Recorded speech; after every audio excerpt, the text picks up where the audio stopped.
Alberto Mario Garzón. Bueno, la política comercial engloba todo el marco legal de lo que son las exportaciones e importaciones. Esta a su vez varía por cada país o negocio. Hay algunos países que tienen acuerdos comerciales y otros mercados que son más cerrados porque tienen muchas más restricciones. El comercio internacional es muy importante para el crecimiento económico de un país, ya que para tomar en cuenta el Producto Interno Bruto o el PIB, se tienen que tomar en cuenta las exportaciones e importaciones que hay dentro del país. Los países son libres de adoptar las barreras que quieran con el fin de proteger sus productores locales y tener un mercado mucho más sano. Hablando de un nivel microeconómico de empresas privadas, podemos ver que una organización toma diferentes métodos o barreras para poder consolidar sus objetivos, que sea una venta o la consolidación de algún tipo de negocio. La política monetaria es la disciplina de la política económica que controla los factores para garantizar la estabilidad y el crecimiento económico. Entonces, se podría decir que esto une todas las acciones que disponen de las autoridades monetarias, que son, en este caso, en la mayoría de los países, los bancos centrales. Esto lo hace para ajustar el mercado del dinero. Mediante la política monetaria, los bancos centrales dirigen la economía del país e intentan alcanzar unos objetivos macroeconómicos que se supone que deberían ayudar al país económica y socialmente. Para esto ellos usan diferentes tipos de estrategias, y los bancos centrales utilizan la cantidad de dinero que imprimen como una variable para que regula la economía al nivel que ellos quieran. Ellos controlan ellos controlan la economía de cuatro maneras diferentes. Ellos tienen los objetivos, que son controlar la inflación, reducir el desempleo, conseguir un crecimiento económico y mejorar el saldo de la balanza de pagos. Cuando hablamos de los objetivos de la política monetaria, podría hablarse bastante también de las políticas fiscales, que también entran a este tema, que hablaré más tarde. Estas se tienen que coordinar para crear un balance. Las políticas monetarias crean unas múltiples limitaciones, y por eso muchos economistas no están muy de acuerdo con estas. Ellos aseguran que las políticas monetarias crean unos ciclos económicos que no son sanos para la economía de ningún país, y que en realidad muchas veces no pueden llegar a los objetivos macroeconómicos, que son los deseados. La política fiscal. La política fiscal es una disciplina de la política económica centrada en la gestión de recursos del Estado y su administración. Esta está normalmente en manos del gobierno del país, quien controla los gastos y las variables que pueden cambiar el curso de la economía, cosas como los impuestos y el gasto público, que mantienen niveles de estabilidad en el país. A través de la política fiscal, los gobiernos tratan de influir en la economía y controlan los gastos de diferentes sectores y mercados, con el fin de tener un balance macroeconómico. Mediante estas variaciones, el gobierno intenta ejercer un impacto sobre la demanda agregada, y por consiguiente influir en la producción y el empleo. Eso también afecta mucho los niveles de los precios, y su objetivo principal es estimular el crecimiento de la economía doméstica y garantizar la protección de las personas, y también proteger a la gente a cara de los siguientes ciclos económicos. Podríamos hablar de algunos objetivos de la política fiscal, que serían los de a corto plazo. Sería estabilizar la economía y el ciclo económico a través de un saldo presupuestario. A largo plazo podríamos hablar sobre la capacidad del crecimiento del país, cosas como educación, infraestructura e inversión externa. Y simultáneamente intentará perseguir la equidad y la redistribución de las riquezas, ya que el país tiene como objetivo la igualdad a lo más posible económica de la gente, o sea, que todo el mundo tenga una vida digna. Un punto importante de las políticas fiscales es que estas son claves en garantizar y proteger los servicios sociales básicos, cosas como los recursos, la infraestructura de todo el país y la manera como la que viven los ciudadanos está muy influenciado por la política fiscal.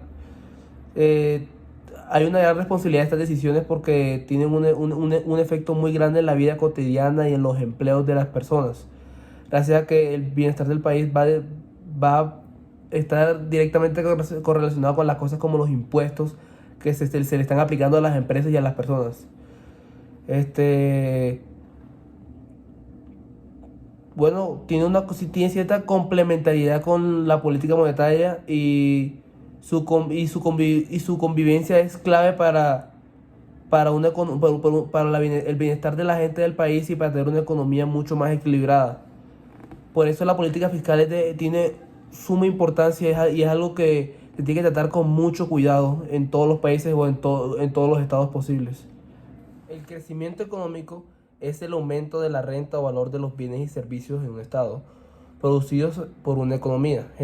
Se pueden dar por áreas como país, región, distrito, y se da normalmente en un determinado periodo de tiempo, por ejemplo, un año. Con grandes rasgos, el crecimiento económico se refiere al incremento de ciertos indicadores de la producción de los servicios, como por ejemplo el mayor consumo de energía, el ahorro, la inversión, la balanza comercial, el aumento per cápita. Estos indicadores deberían llevar teóricamente a un alza de los estándares de vida de la población, dándole una mejor calidad de vida. El crecimiento económico es prácticamente el incremento de la renta nacional o el Producto Interno Bruto de un país. Como en el caso de de la Unión Europea, lo más habitual es medirlo de manera anual para comprobar que si ha crecido por cada año o no. Hacerlo por persona o per cápita sirve para poder establecer comparaciones con otros países y analizar bien la calidad de vida de muchas personas. Dependiendo de qué conceptos tomes o de qué manera estés intentando evaluar el crecimiento económico, se te pueden arrojar distintos resultados. Como por ejemplo, si evaluamos per cápita el crecimiento económico, entonces China resultaría el país más rico del mundo. No porque sus habitantes sean muy ricos, sino porque son muchísimos y hay una gran cantidad para satisfacer. Entonces, ¿por qué estos países están teniendo este crecimiento económico? Distintos economistas, como por ejemplo Angus Maddison, que creen que en los últimos 200 años el mundo ha tenido un crecimiento económico gigante, ya que la población mundial se multiplicó por 8, la renta por persona por 5, el PIB mundial por 40 y el comercio mundial por 540. Esto es bastante interesante porque podemos ver cómo el ser humano ha ido en un constante progreso económico, que es algo muy bueno porque está directamente relacionado con la calidad de vida de las personas. Las razones por el crecimiento económico son bastante diversas. En la economía siempre hay muchos cambios y se cree que este es un periodo de tiempo en el que algunos de los factores, como por ejemplo los recursos naturales, lo que son los recursos humanos, la acumulación de capital, los cambios tecnológicos y la innovación y la estabilidad sociopolítica, pueden crear cambios de crecimiento económico positivos y negativos. Si bien los recursos naturales afectan fuertemente el crecimiento económico, su impacto dependiendo del producto es bastante limitado.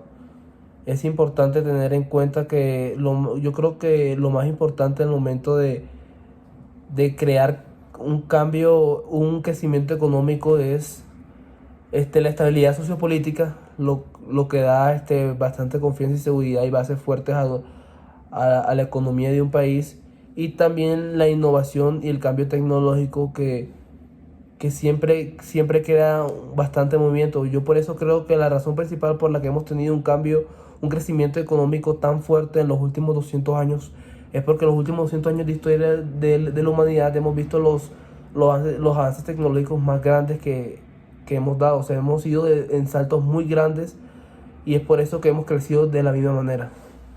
Con el fin de adentrarnos más en los temas económicos y de tener una mayor comprensión de cómo funciona la economía, no solo en nuestro país, sino en todo el mundo, me parece necesario hablar y expandirme un poco más en el tema de las políticas monetarias, ya que hay diferentes tipos de políticas monetarias.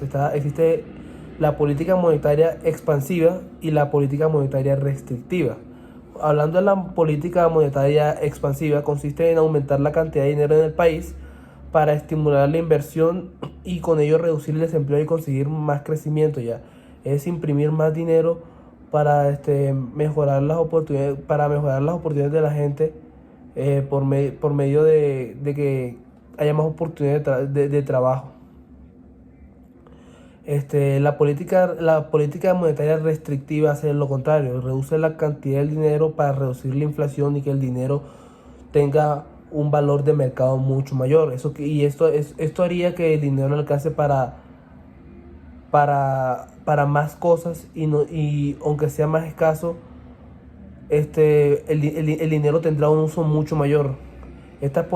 Con estas políticas restrictivas, obviamente, corre el riesgo de ralentizar el crecimiento económico o de aumentar el desempleo y reducir la inversión, ya que si hay poco dinero, entonces la gente tiende a no querer gastarlo más. También vamos a adentrarnos un poco más en lo que son las políticas en los mecanismos de políticas monetarias. Existen varios mecanismos de política monetaria.